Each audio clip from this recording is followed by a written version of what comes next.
Masechet Betsa, Daf Lamed Bet. On avait ramené Shmuel qui disait que il y avait une différence entre des chotamot, il y a une sorte de nœud qui a été qui ferme une ouverture qui permet de rentrer dans une grotte, et que ça on avait le droit de défaire le nœud, mais ni de l'arracher ni de le couper, alors que dans les kelim, si c'est un nœud qui ferme une porte d'armoire ou une commode, quelque chose, un objet, alors là on avait le droit de défaire, d'arracher, de couper la corde, soit Shabbat, soit Yom Tov. Il n'y a pas de issour de stira dans les kelim. Et on avait dit que on avait ramené une braïta qui disait qu'il y avait une différence entre des chotamot chez Bekarka entre Shabbat et Yom Tov, que Shabbat on n'a pas le droit de couper et Yom Tov on a le droit même de couper. Et la Gemara avait dit que cette braïta elle va d'après Rabbi Meir, qui avait dit que lorsque on a un petit cabanon qui a été fait avec plusieurs pierres qui sont posées une sur l'autre, mais pas avec du ciment, que s'il y en a une qui est tombée et qu'on pourrait attraper des fruits qui sont à l'intérieur de ce petit cabanon, on a le droit même d'enlever d'autres pierres. Et Chachamim était cholkim sur lui, et nous on pense comme Chachamim, que donc on n'a pas le droit. C'est pour ça que Shmuel a dit qu'on n'a pas le droit d'enlever des nœuds qui sont accrochés à quelque chose qui est au Bekarka, dans le sol. Donc c'est là vraiment il y a un problème de Melachat Soter. Et même pendant Yom Tov, parce que moi je pense comme Chachamim, et qui sont cholkim sur Rabbi Meir, qui lui avait autorisé même de détruire encore un petit peu pour pouvoir faire prendre des fruits. Et la Gemara avait dit, mais est-ce que Rabbanan ils sont cholkim sur Rabbi Meir, sur Chotamot chez Bekarka? On a vu qu'il y a une braïta clairement qui nous dit que Chachamim ils sont modim à Rabbi Meir sur des Chotamot chez Bekarka, d'accord, des cordes qui attachent une ouverture qui est attachée au sol, c'est-à-dire qui permet de rentrer dans une grotte, on a dit, ou dans un puits, que ça c'est permis pendant Shabbat, et de défaire mais pas d'arracher, que pour Yom Tov on a le droit même d'arracher, de couper. La Gemara a dit, ou des Amar, on commence le Daf Lamed Bet réellement là, ou des Amar qui haïtana. Lui, Shmuel, quand il a dit que même pendant Yom Tov, on n'a pas le droit de couper des chotamot chez Bekarka, ce qu'on a le droit c'est seulement dans des kelim, comme qui il pense? Qui est haïtana. Lui, il pense comme ce Tana qu'on a devant nous des Tania, chotamot chez Bekarka, matir, avalo mafki avelo choter, echad Shabbat, vechad Yom Tov. D'accord? Donc on voit un Tana dans une braïta qui nous enseigne que des nœuds qui sont attachés, une corde qui est attachée à une fermeture qui est au sol, ça on a le droit de défaire, mais ni d'arracher, ni de couper, soit Shabbat, soit Yom Tov. Par contre, chez Bakeli, lorsque c'est un nœud qui ferme une sorte d'armoire, une porte d'armoire, Be Shabbat matir avalomaf qui avait le choter. Donc pendant Shabbat, on a le droit de défaire le nœud, mais ni de l'arracher, ni de le couper, ni couper la corde, quoi. Be Yom Tov matir ve mafkia ve choter. Par contre, pendant Yom Tov, on a le droit de tout, d'arracher, de couper, de défaire le nœud. Et donc on voit que la récha de cette braïta, elle va comme Shmuel, que des chotamot chez Bekarka, on a le droit de défaire, mais on n'a pas le droit de couper. Et qui c'est qui a fait la différence entre Karka et Kelim? C'est Shmuel, donc ça va bien avec Shmuel. La Gemara lui dit, Tarat, la récha. La Gemara lui dit, ok, alors tu as bien répondu pour le début de la braïta. Effectivement, le début de la braïta va bien avec Shmuel. Et la Sefa, Kashia. Mais la fin de ce que Shmuel a dit sur les kelim, qu'on a le droit même d'arracher et de couper pendant Shabbat, là tu as un problème, puisque la braïta elle te dit clairement que Shabbat on n'a pas le droit de couper ou d'arracher, on a juste le droit de défaire un nœud. Et c'est seulement pendant Yom Tov que c'est moutar, mais Shabbat non. Or d'après Shmuel, apparemment dans des kelim on aurait le droit même pendant Shabbat. La Gemara te dit Hamané.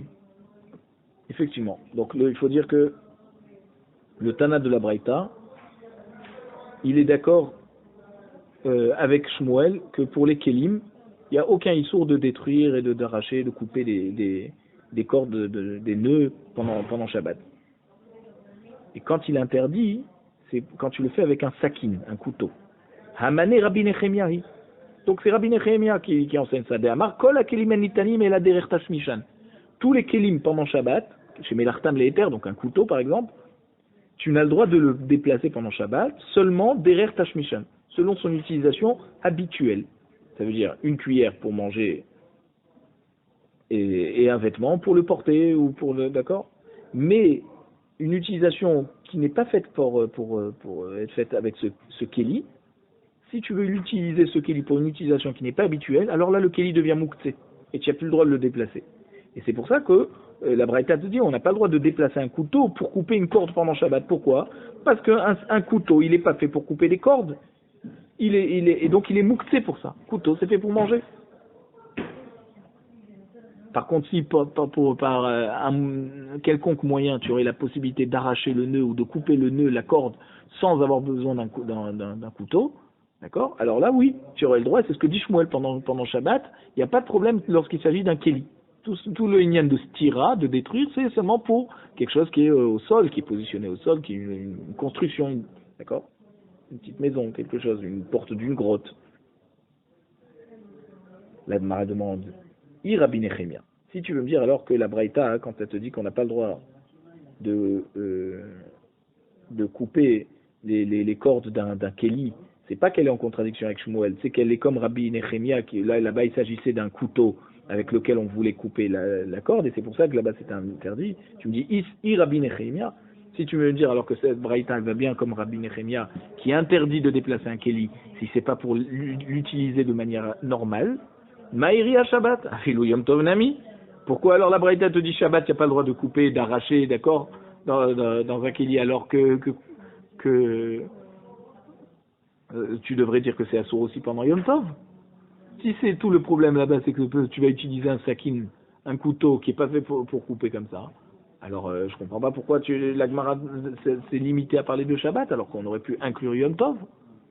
Alors là, on essaye de répondre en disant Vechit ema shani ale le Rabbi Nechemia ben shvut Shabbat li shvut Yom Tov. Mais si tu veux me dire que Rabbi Nechemia il a séparé deux cas lorsque ça veut dire d'après sa conclusion il est arrivé à séparer deux situations entre Shvut Shabbat et Shvut Yom Tov. Ça veut dire un Isur Midrabanan pendant Shabbat qui est par exemple Mouktsé, déplacer un couteau qui n'est pas pour son utilisation habituelle pendant Shabbat, et Shvut Yom Tov, que là peut-être pendant Yom Tov on n'est pas aussi mahmir dans un Isur des Rabbanan de Mouktsé comme on serait mahmir pendant Shabbat, et donc pendant Yom Tov Rabbi Nechemia autoriserait à déplacer un couteau même si c'est pas pour l'utiliser de manière habituelle.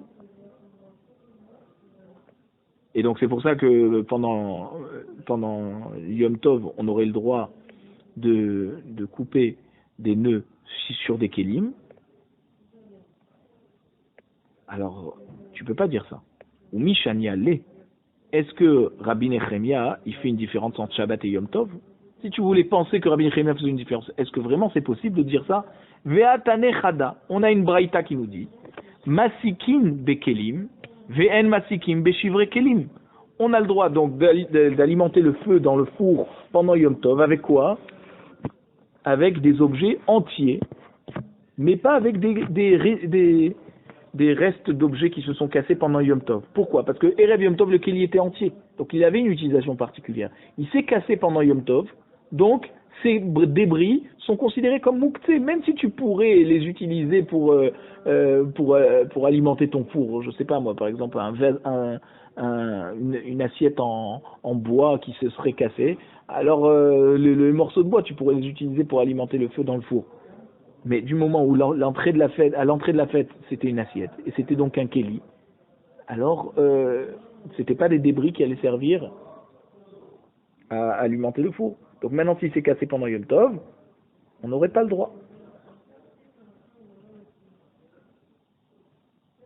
Vetan Yaïdar, et on a enseigné dans une autre braïta, Masikin ben bekelim ben beshivre kelim. Pourtant, il y a une autre braïta qui te dit que tu peux allumer le four, autant en alimentant le four avec des ustensiles entiers, autant avec des débris. Alors, comment on répond? Vetan Yaïdar, encore il y a une troisième braïta qui nous dit En masikin lo bekelim ve lo beshivre kelim. on n'a pas le droit d'alimenter le four, ni avec des kélim, ni avec des chivrés kélim. Donc on voit qu'il y a trois braïtot qui se contradisent a priori. Et comment on répond? Méchan, et on n'a pas laissé la situation en plan. Et là-bas, on a répondu dans Masechet Shabbat Dafkouf Kavdal et Amoudbet, on a dit lo kashia. Il n'y a pas de problème, pas de question. Ah, Rabbi Yehuda, la première braïta qui nous avait dit quoi? On a le droit d'allumer le four avec des kélim, mais pas des chivrés kélim. Ça, c'est qui? Rabbi Yehuda. Rabbi Yehuda, il pense que quoi? Moukse et Nolad, bien sûr, c'est interdit de les déplacer pendant... lui il parle là-bas de Shabbat, mais en tout cas, donc des kélim qui sont entiers, qui ne sont pas mouktés, alors on a le droit de les prendre et de les utiliser pour maintenir la flamme dans le four. Mais des kélim qui se sont cassés pendant Yom Tov, alors là, ils sont mouktés et on n'a pas le droit. Ça, c'est la première braïta, donc elle va d'après Rabbi Yehuda. Ah, la deuxième, celle-là, la deuxième qui avait dit on peut allumer soit avec des kélim, soit avec des chivrés kélim. Il avait tout permis dans la deuxième braïta. Ça, c'est qui? Rabbi Shimon. Rabbi Shimon, il pense pas qu'il y a mouktsé. D'accord? Donc,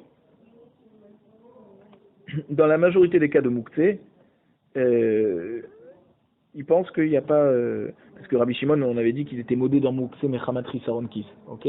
Mais en tout cas, dans la majorité des autres mouktsé, Kelishe Melarto, les Issour, tout ça, Rabbi Shimon pense qu'il n'y a pas mouktsé. Et donc c'est pour ça qu'on peut alimenter le four autant avec des kélim entiers qu'avec des chivrés kélim. Parce que même s'il s'est cassé pendant Yom Tov, c'est pas un problème, ça ne le rend pas mouktsé. Du moment où on peut lui trouver une utilité, c'est bon, il n'y a pas de mouktsé. Ah, et la troisième braïta, Rabbi Nechemia. C'est Rabbi Nechemia qui pense que les kélim, on n'a pas le droit de les placer si c'est pas pour leur utilisation habituelle. Un kéli, tu veux alimenter le four avec, un kéli, il est fait pour être utilisé. Donc même un kéli, et kol sheken des chivrés kélim, des débris qui se sont cassés pendant, donc un kéli qui s'est cassé pendant Yom Tov, ou pendant Shabbat là-bas, en l'occurrence, on n'a pas le droit d'utiliser. Donc on voit qu'il y a trois braïtot pour trois Tanaïm différents, Rabbi Yehuda, Rabbi Shimon et Rabbi Nechemia. Donc tu peux voir que quoi? Que d'après Rabbi Nechemia, on a une cita différente que Rabbi Yehuda et Rabbi Shimon. Or, nous on avait dit plutôt que dans la Gemara, elle avait dit qu'il y a une différence entre Yom Tov et Shabbat. Et que Rabbi Nechemia, Kaviachol, il serait matir, on est moins marmir avec Moukté de Yom Tov. Mais non, mais tu vois bien qu'au contraire, Rabbi Nechemia c'est le plus marmir. Lo kelim, velo shivre kelim. Alors donc encore une fois, c'est difficile, on a un problème avec Shmuel. Parce que comment ça se fait que la Braïta, elle a fait une différence entre des kélim, entre ouvrir un kéli, d'accord, pendant Shabbat ou pendant Yom Tov. Que Shabbat, on avait dit on peut juste défaire, et pendant Yom Tov, on avait dit on peut arracher et couper la corde.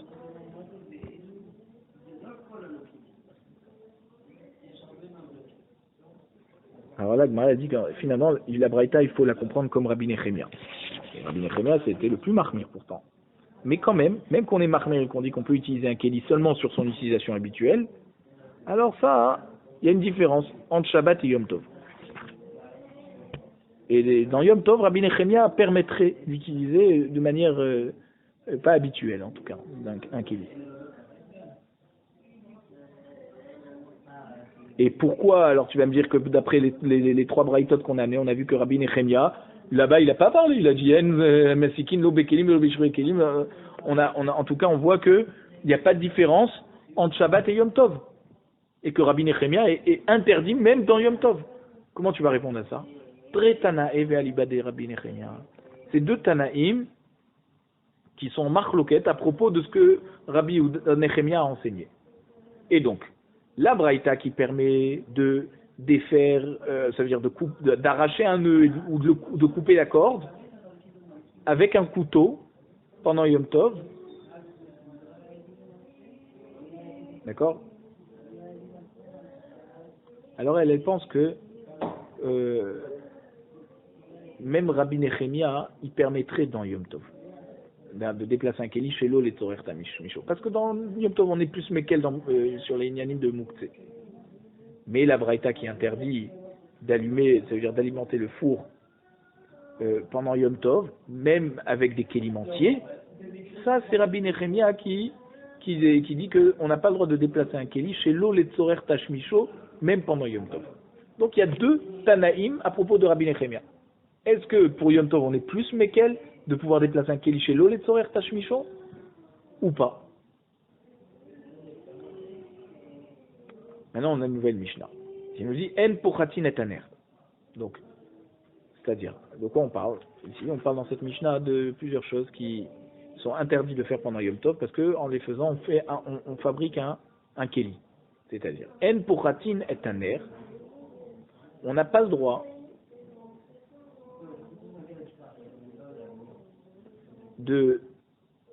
c'est-à-dire d'enfoncer son poing dans un rond en terre, d'accord, dans lequel on est en train de, c'est-à-dire que lorsqu'on va le durcir, ça va devenir un récipient pour pouvoir être utilisé en tant que nerf, une fiole, d'accord, pour allumer une boule, d'accord, avec de l'huile, d'accord, pour allumer une mèche. Pourquoi on n'a pas le droit d'enfoncer son poing pour pouvoir faire une sorte de bête qui boule, d'accord, pour pouvoir faire en sorte que l'huile et la mèche vont tenir. Mi pune chez Uo, c'est Keli. Parce qu'en enfonçant ton poing dans la terre, tu fabriques un Keli. Ven osim pechamim be Yom Tov. On n'a pas le droit de faire des braises pendant Yom Tov. C'est-à-dire que quand on éteint, par exemple, on prend une mèche, on l'allume et on l'éteint tout de suite, pour qu'ensuite c'est plus facile à allumer. Là, tu as fabriqué ce qu'on appelle un pechamin. Pechamin, c'est pas forcément des braises du charbon. Ve'en chotrin et aptila. Et bien sûr, donc on n'a pas le droit de couper la mèche qui est trop longue. Il a fait une mèche Erev Yom Tov. On n'a pas le droit de la couper en deux. Parce que au lieu d'avoir une mèche, maintenant tu vas avoir deux mèches. Et c'est deux Keli. Tu fabriques c'est comme si tu as fabriqué une nouvelle mèche. Rabbi Yehuda Omer, Chot Rabaou. Rabbi Yehuda il dit non, c'est vrai que tu n'as pas le droit de la couper avec tes mains ou avec un Keli, mais tu as le droit de la couper en la mettant sur le feu et la flamme va la couper en deux. Rabbi Yehuda il permet de cette manière. Et on va comprendre, on va essayer d'expliquer dans le Gemara en quoi c'est différent de couper avec un couteau. Pourquoi avec le feu, Rabbi Yehuda, il permet de couper une corde. La Gemara nous dit comme ça. Man tana de tritatner manahu. La Gemara veut savoir qui est le Tana qui pense que lorsque tu fais un bête qui boule à un nerf, même avant de l'avoir fait durcir au four, tu es en train de fabriquer un Keli et c'est assourd pendant Yom Tov. Tant que tu l'as pas mis au four, tu l'as pas encore rendu Keli, c'est de la terre. Pourtant, on nous dit que ça s'appelle faire un Keli et c'est assourd de faire ça pendant Yom Tov. Qui est le Tana qui nous a dit ça? Amar Rabbi Yosef, Rabbi Meiri.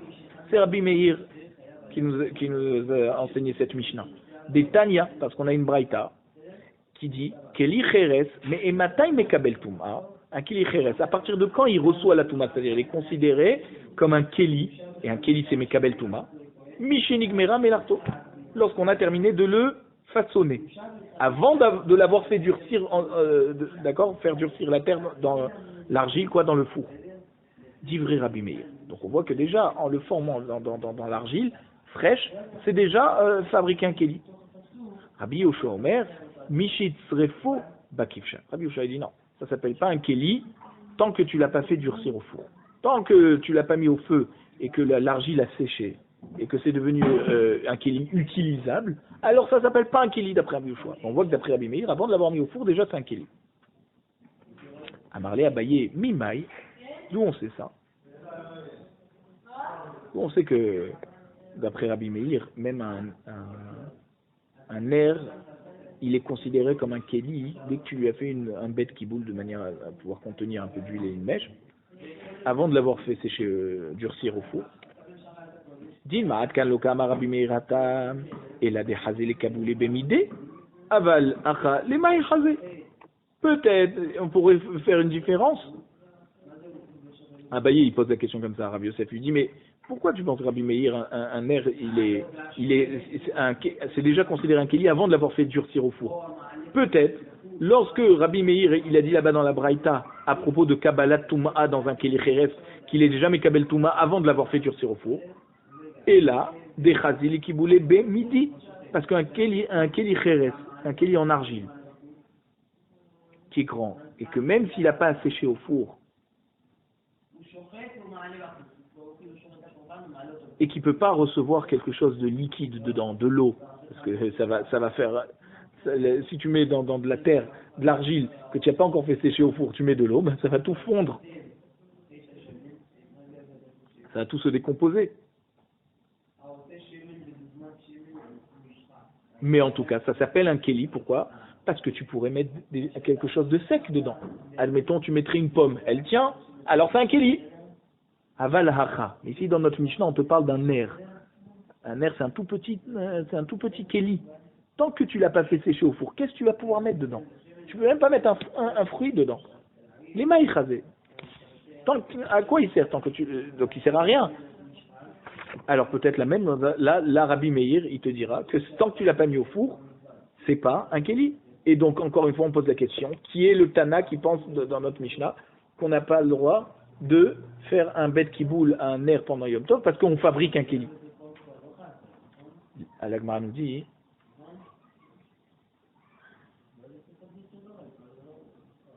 les kaboulés bepchité. Tu peux mettre quelque chose de pachou, quelque chose de un rien du tout. Ça veut dire un petit keli qui servirait de fiole, de fiole d'huile. Eh ben, tu peux mettre quelques petites pièces dedans qui sont secs et ça contiendrait. Ça ferait pas fondre. Alors c'est pour ça que Rabbi Meir a interdit de faire un bet kiboul pour un nerf pendant Yom Tov. Parce que tu peux mettre quelques pièces et ça va être considéré comme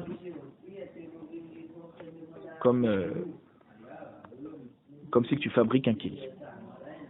Alors, Ika de Amré, il y en a qui disent différemment, qui expliquent différemment. Amar Rabbi Yosef, Rabbi Eliezer Rabbi Tzadoki.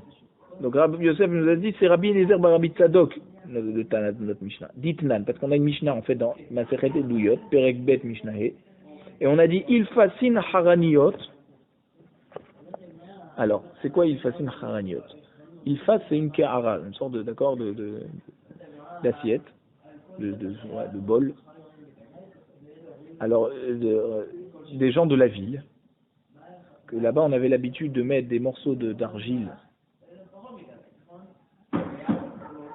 On faisait avec de l'argile des sortes d'assiettes. Et avant de lui donner la forme du keli, on les utilisait pour manger dessus de la viande. Donc ils avaient déjà une première utilisation en tant que keli, mais c'était pas un keli définitif. Il fallait le faire durcir au four pour le rendre définitif. Mais en tout cas, déjà dans les villes, on voyait qu'on utilisait ces kelim pour manger de la viande dessus. Tehorot, B-O-L Amet. Et bien ces kelim, ils sont quand même Tehorot, même qu'ils sont à l'intérieur d'un O-L Amet. Elles sont pas Mekabel Touma. Pourquoi? Parce qu'ils n'ont pas de bet kiboul. C'est vrai que au moment où tu aplatis l'argile, d'accord, l'argile frais, tu le mets à plat.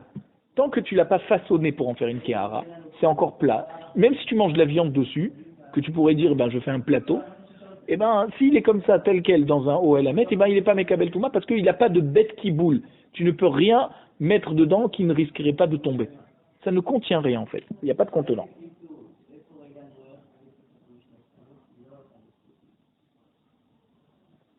Par contre, Vetmeot Bemasa Hazav.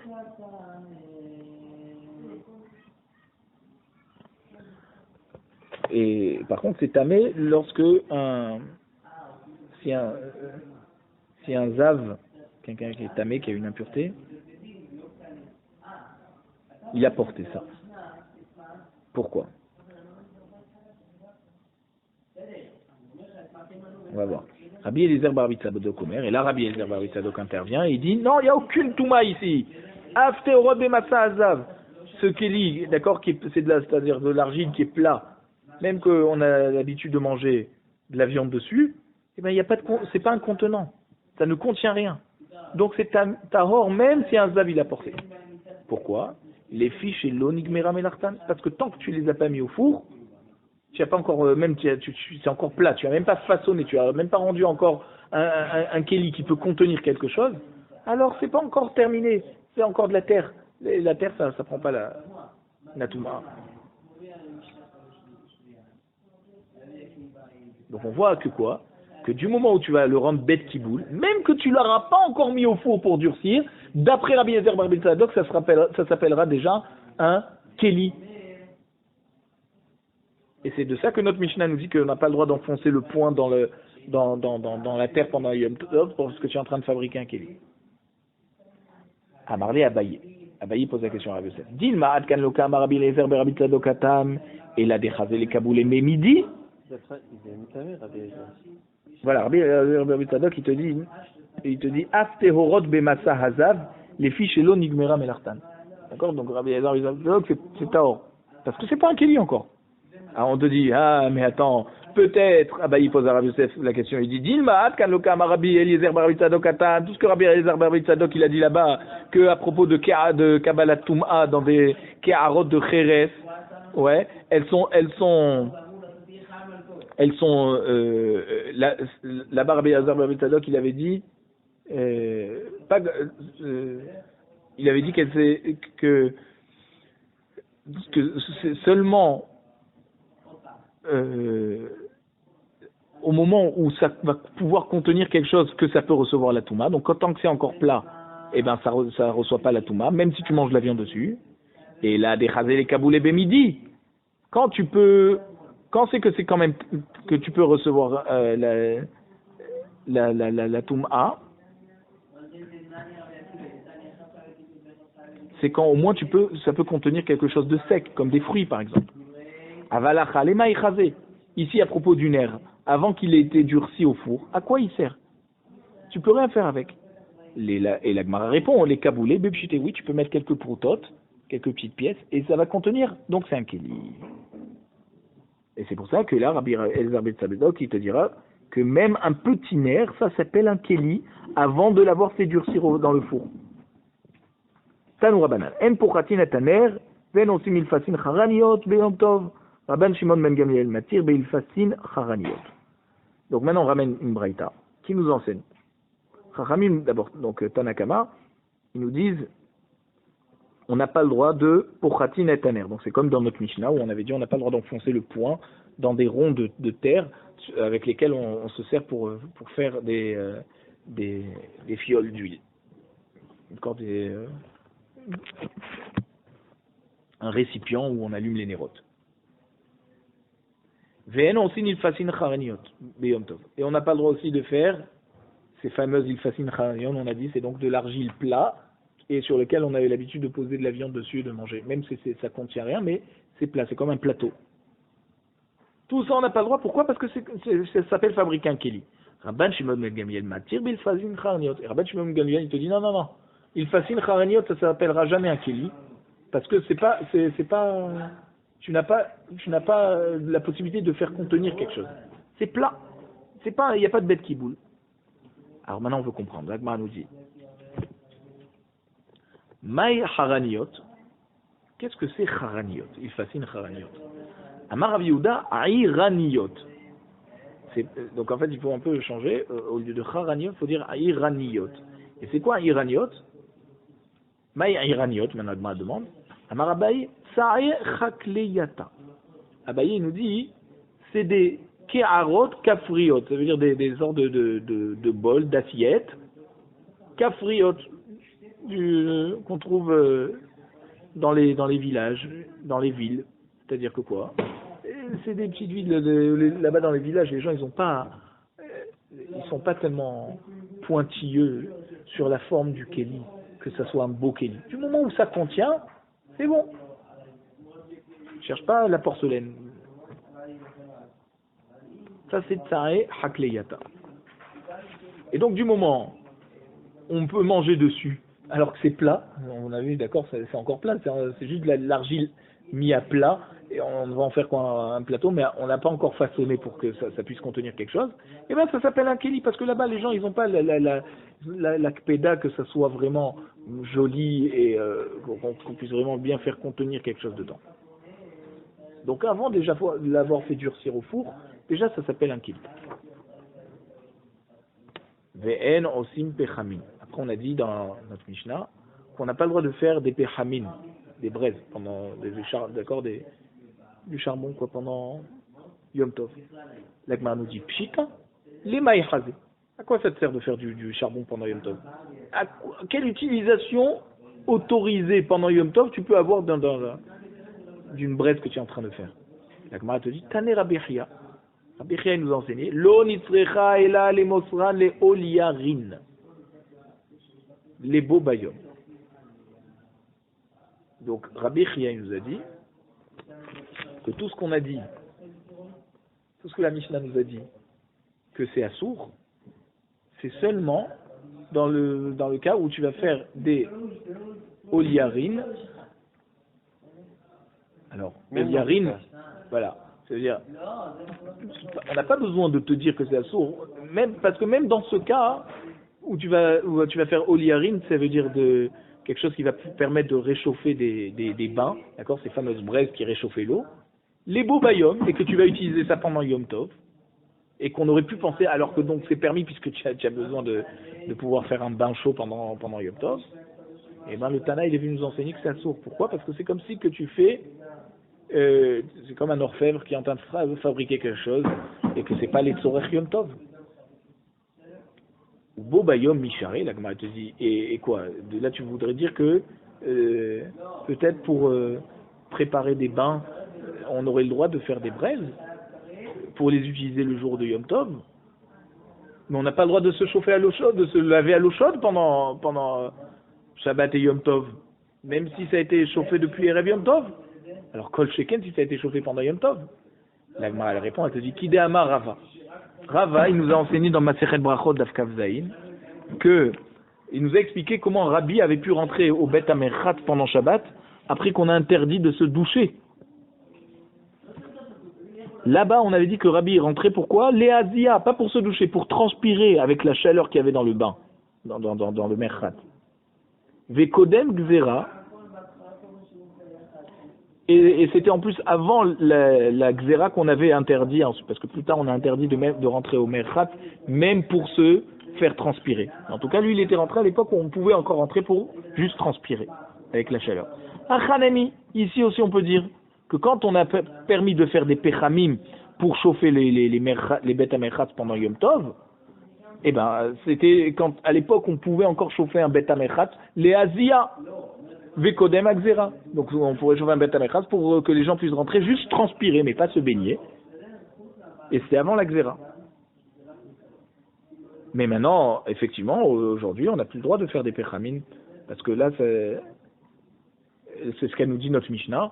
Aujourd'hui, tu as un problème, c'est que tu fabriques un keli.